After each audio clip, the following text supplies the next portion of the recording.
বড় লোক যারা তারা কিন্তু দেখবেন অনেকে আবার কি করে, তারা দেখবেন গানম্যান সরকারি না পেলে তারা প্রাইভেট গানম্যান রাখে। তো এই সরকারের একটা বাংলাদেশের বাইরে তাদের প্রাইভেট গানম্যান বাহিনী আছে, ওটা হলো ইন্ডিয়া।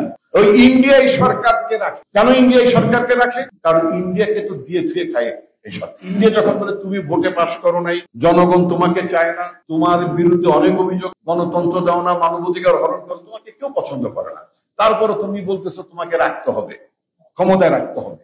ক্ষমতায় যদি রাখতে তোর ক্ষমতা টাকা ফি দিতে হবে। পাড়ায় মহল্লা দেখেন যে অনেক মাস্টাররা কি বলে, বাড়ি বানাইতে গেলে টাকা দিতে হবে, নাহলে তুমি বিল্ডিং বানাইতে পারবে না, নাকি? তো এই সরকার ক্ষমতায় থাকতে হলে, সরকারকে ইন্ডিয়া বলে যে ক্ষমতায় থাকতে হলে আমাকে দিতে হবে। কি দিতে হবে? তোমার বাংলাদেশে বিদ্যুৎ দাম 6 টাকা 7 টাকা যাই হোক, আমার এই আদানি যে কোম্পানি আছে, এই আদানি কোম্পানির কাছ থেকে তোমার গ্যাস বিদ্যুৎ দিতে হবে 2 গুণ দাম দিয়ে নিতে হবে। এবং 25 বছরের কন্ট্রাক্ট। সরকার বলে আমরা বিদ্যুৎে স্বয়ং সম্পূর্ণ হয়ে গেছে। তো বিদ্যুতে স্বয়ং সম্পূর্ণ হয়ে গেছে, খুব ভালো কথা। আমাদের চাহিদা হচ্ছে 12 থেকে 13,000 মেগাওয়াট। বর্তমানে আপনার 35,000 মেগাওয়াটের মতো আমাদের বিদ্যুতের ক্যাপাসিটি আছে কেউ বলে, কিন্তু 25,000 মেগাওয়াট নিঃসন্দেহে 25,000 মেগাওয়াট একেবারেই মানে যাদেরকে আমরা ভর্তুকি দিচ্ছি বসায় 25,000 মেগাওয়াট। আপনার ক্যাপাসিটির বাইরে ডাবল ক্যাপাসিটি অলরেডি আছে। আপনি 25 বছরের আদানির সাথে চুক্তি করলেন যে 25 বছর আদানির কাছ থেকে বিদ্যুৎ নেবেন, আর যদি বিদ্যুৎ না নেন তার কাছ থেকে, তাহলে তাকে বসায় টাকা দিতে হবে। তার মানে আপনি ধরে নিয়েছেন, এটা বলে ক্যাপাসিটি চার্জ। আপনি ধরে নিয়েছেন যে 25 বছরে আপনি আগামী 25 বছর আপনি স্বাবলম্বী হবেন না, আপনি তার কাছ থেকে বিদ্যুৎ নেবেন। অথচ বলতেছেন যে আমি বিদ্যুৎ সেক্টরে স্বয়ং সম্পূর্ণ। তো স্বয়ং সম্পূর্ণ 25 বছরের চুক্তি কেন করেন?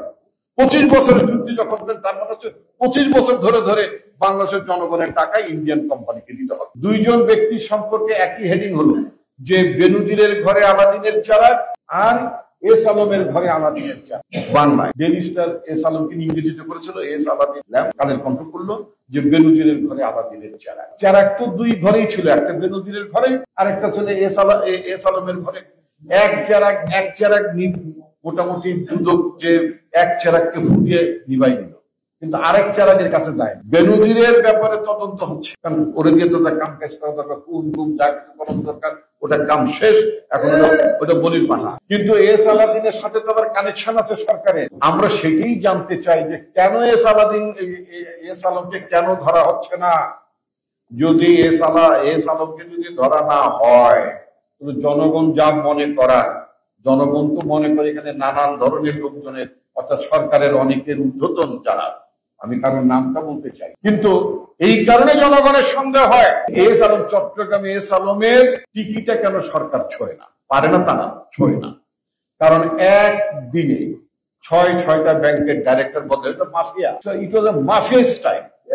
ব্যাংকের ডাইরেক্টরদেরকে ইসলামী ব্যাংক, সোশ্যাল ইসলামী ব্যাংক থেকে শুরু করে 6টা ব্যাংকের ডাইরেক্টর মালিকদেরকে টাকা হলো যে ওয়েস্টিনে আসো, চা খাইতে আসো, তারপরে পাতা উল্টে বলে এখানে সাইন দাও। ডাকাত কি করে? হাইজাকার অস্ত্র ঠাকায়, বলে যে যা আছে ঘুরি যা আছে সোনা দানা আছে সব দিয়ে দেয়। ইট ওয়াজ লাইক দ্যাট।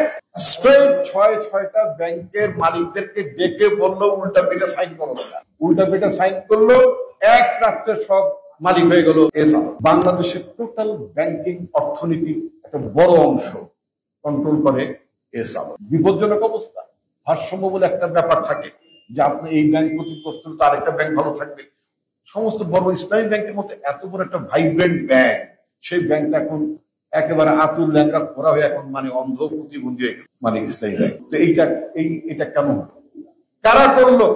কারাই টাকাটা পাচার করলো, এবং টাকা পাচার করার সাহসটা কিভাবে পেল, এবং তার কেন কিছু হয় না? তার মানে হচ্ছে এই যে কেন কিছু হয় না, সেটার পেছনে সরকারের ঊর্ধ্বতন ব্যক্তিবর্গ যায়।